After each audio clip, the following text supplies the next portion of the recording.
Cordial boa noite a todos.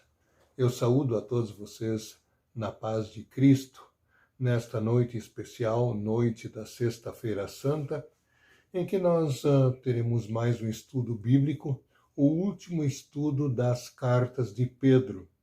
Segunda carta de Pedro, capítulo 3, segundo Pedro 3, que fala da vinda do Senhor, da segunda vinda do Senhor e da nossa preparação para esta vinda. A primeira vinda e a segunda vinda tem tudo a ver, porque Jesus veio uma primeira vez, deu a sua vida à morte por causa dos nossos pecados, ressuscitou e foi preparar-nos um lugar. E ele prometeu voltar. Então, a Sexta-feira Santa tem tudo a ver também com a segunda vinda de Jesus. Uma das diferenças entre os evangelhos, Mateus, Marcos, Lucas e João, e as cartas do Novo Testamento, é que os evangelhos, nós podemos dizer, elas são narrativas assim biográficas a respeito da pessoa e da obra de Jesus.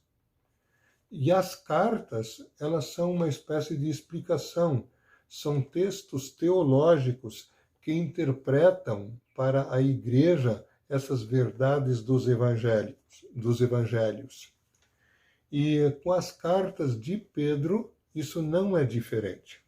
Nas duas cartas, Pedro vai nos lembrando da importância de tudo que foi profetizado a respeito de Jesus e de tudo isso, e que tudo isso se cumpriu por causa dos nossos pecados para a nossa salvação, né? Então, essa diferença. Os evangelhos, eles são biográficos e as cartas são explicações divinamente inspiradas pelo Espírito Santo a respeito desses eventos.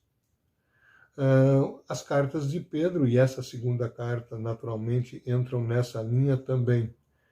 O ensino de Pedro sobre a segunda vinda do Senhor e sobre como devemos esperar esta segunda vinda também é uma interpretação de vários textos em que Jesus falou da sua volta também, quando ele dizia que o Filho do Homem viria como um ladrão, mas quando as pessoas menos esperassem, ele estaria aqui novamente. Dito isso, assim, de uma forma introdutória, e ainda, agora entrando no texto, mas ainda como introdução, dizer que os dois primeiros versículos, eles são introdutórios também nesse capítulo. Nesses dois versículos, o Pedro lembra a seus leitores e lembra a todos nós que devemos dar atenção, prestar a devida atenção a tudo que os profetas disseram e que os apóstolos disseram. Ou seja, dar atenção a tudo que está no Antigo Testamento e a tudo que está no Novo Testamento. Tudo isto é palavra de Deus.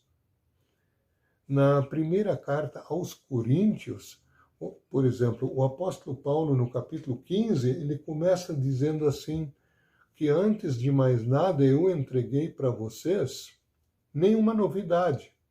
Eu não inventei nada. O que eu entreguei a vocês é tudo o que estava escrito, resumido em duas coisas. Tudo que estava escrito a respeito da necessidade da morte de Jesus e da sua ressurreição no terceiro dia. Esse é o resumo do Evangelho, a morte e a ressurreição. E nós, nesse final de semana, estamos justamente comemorando a Sexta-feira da Paixão, a morte de Cristo, seu sepultamento, e no domingo da Páscoa, a sua gloriosa ressurreição. É o resumo, é a essência do Evangelho, morte e ressurreição de Jesus Cristo. Morreu em nosso lugar para que tenhamos perdão dos pecados, vida e eterna salvação. Sexta-feira Santa e Páscoa falam de tudo isso, que é o principal para as nossas vidas. E aí, depois desses dois versículos introdutórios, nos versículos 3 a 10, o Pedro ele fala da vinda de Jesus. Ele começa dizendo que haverá pessoas que zombarão de vocês e das verdades bíblicas e viverão segundo as paixões da sua carne, as paixões pecaminosas. Essas pessoas ficarão ridicularizando a história da segunda vinda de Cristo.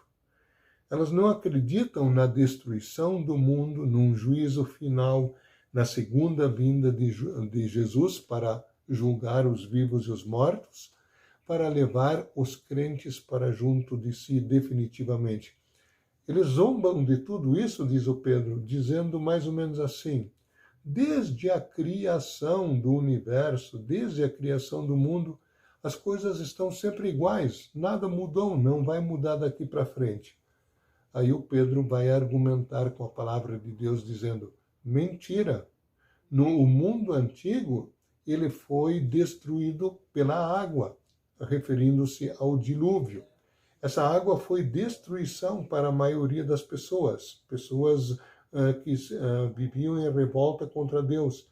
E ela foi água salvadora para Noé e sua família, né? Mas o mundo como tal, ele foi destruído pela água. Isso é uma figura da destruição final.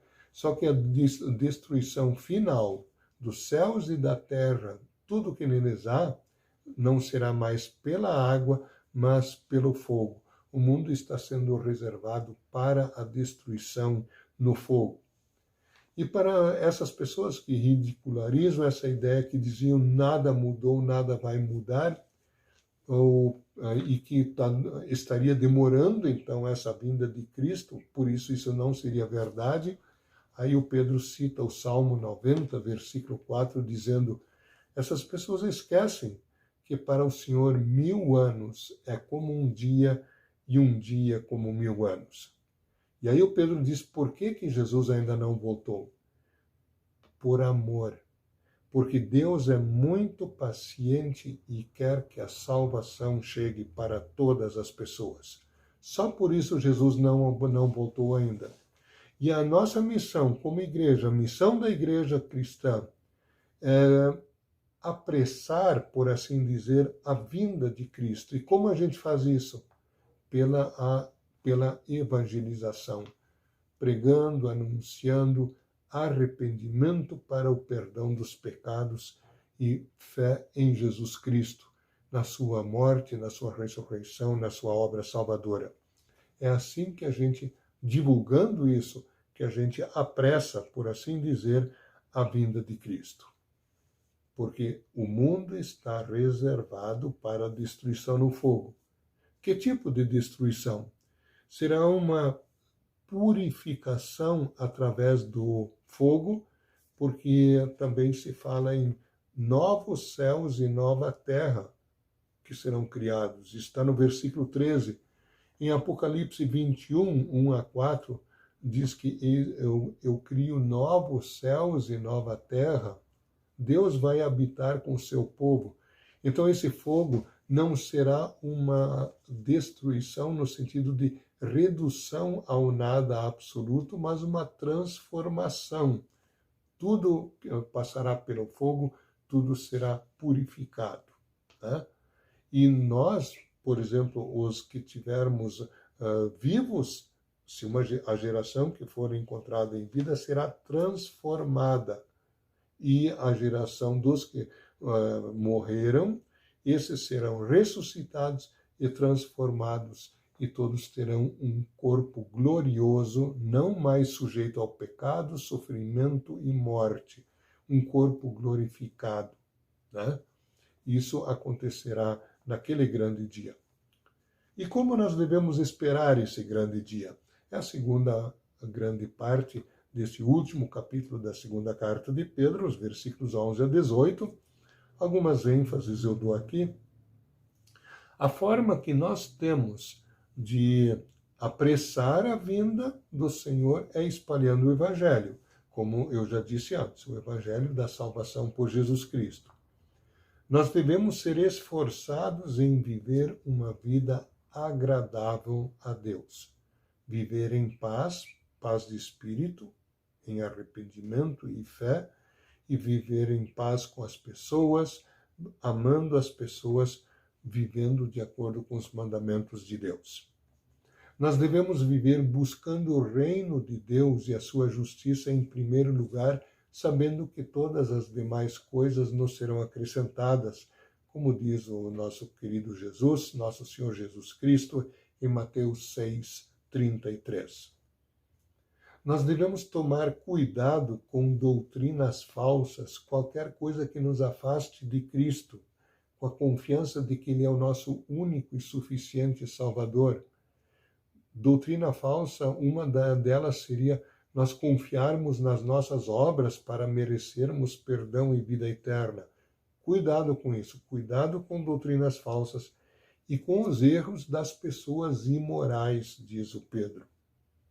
Devemos tomar cuidado para não cairmos da nossa fé e da prática do amor.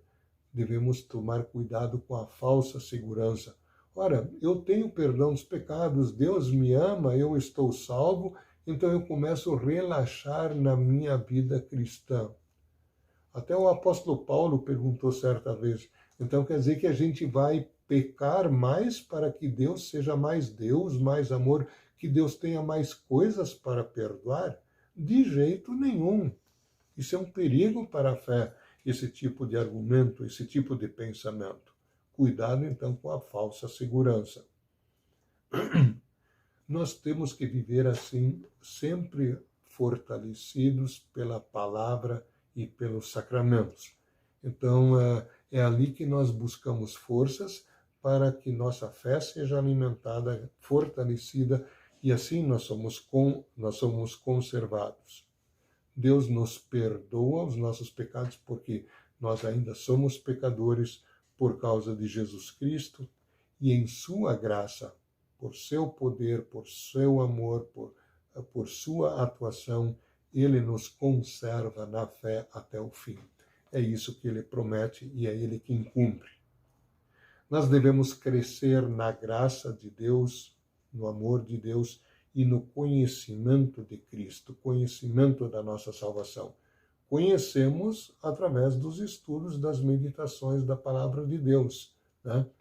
Conhecer a Cristo é conhecer os seus benefícios, dizem as nossas confissões.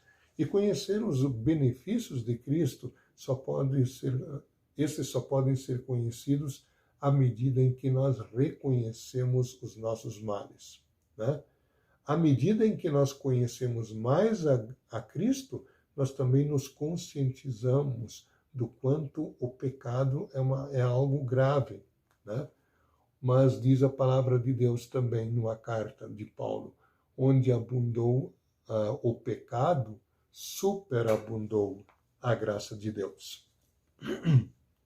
Queridos irmãos, assim nós estamos chegando ao final desta segunda carta e dessa pequena série de cartas de Pedro, né? E nós concluímos com a última frase, uma glorificação a Cristo, que o Pedro mesmo coloca no final do versículo 18, falando de Cristo, ele diz, glória a ele, agora e sempre. Como é que nós glorificamos a Cristo? De várias maneiras, então, permanecendo na fé, crescendo no amor, e quando nós falamos em amor ao próximo, às vezes a gente pensa assim, da porta para fora, pensa no vizinho, pensa em pessoas mais ou menos distantes. Nós temos que lembrar, o próximo mais próximo está dentro de casa. É o nosso cônjuge, é o marido, a esposa, são os pais, os filhos, os familiares. É essas pessoas que devemos amar em primeiro lugar, permanecendo então neste amor. Crescendo em tudo naquele que é a cabeça Cristo, em todas as coisas, em tudo, no conhecimento de Cristo. Reconhecendo o pecado, pedindo perdão, abandonando o pecado todos os dias. Carregando a nossa cruz, nós ainda não estamos na glória. Carregamos a cruz que Deus coloca sobre nós, sem reclamar dela, mas pedindo forças para carregá-la. Carregando a nossa cruz todos os dias. até que um dia definitivamente ela nos será tirada e nós entraremos definitivamente na glória eterna e estaremos para sempre com o Senhor. Que isto seja concedido a todos nós. Amém. Vamos orar. Senhor Jesus, muito obrigado porque voluntariamente te entregaste à morte na cruz do Calvário por nós. Fizeste isso por amor. Fizeste isso pelo mundo inteiro e por cada um de nós. Perdoa-nos todos os nossos pecados e dá-nos o teu Espírito Santo para ficarmos firmes na fé em ti e vivendo em genuíno amor para com o nosso próximo. Concede-nos, assim, uma verdadeiramente abençoada Páscoa. Em nome e por amor de ti mesmo, Cristo Jesus. Amém. Uma boa noite a todos.